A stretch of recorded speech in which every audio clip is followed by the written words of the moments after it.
Last night, I had dinner with our longtime friend from D.C.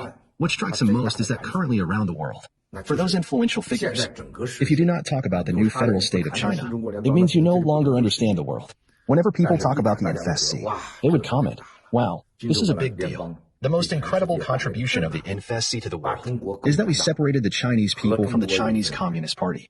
In particular, we explicitly let the world know that we are against the CCP regarding its attack on the West and the conflicts and chaos it brought to the world, including the constant threats it posed to Taiwan and the massacres it committed in Hong Kong, Xinjiang, and Tibet.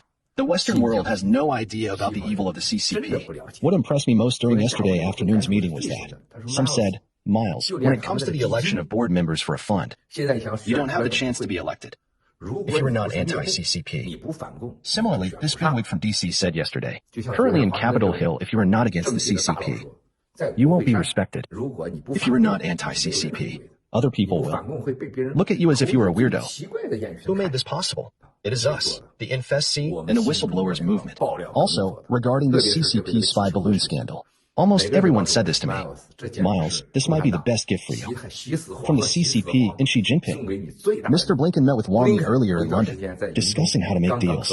At that time, this spy balloon had arrived in the U.S., but the White House chose to keep it confidential for 8 days. As a result, this spy balloon flew over Montana, hovering above a key U.S. nuclear missile base and launch center. The balloon stayed there for several days, taking pictures and collecting intel. In the end, it was an amateur journalist in Montana who shot the pictures of that flying balloon.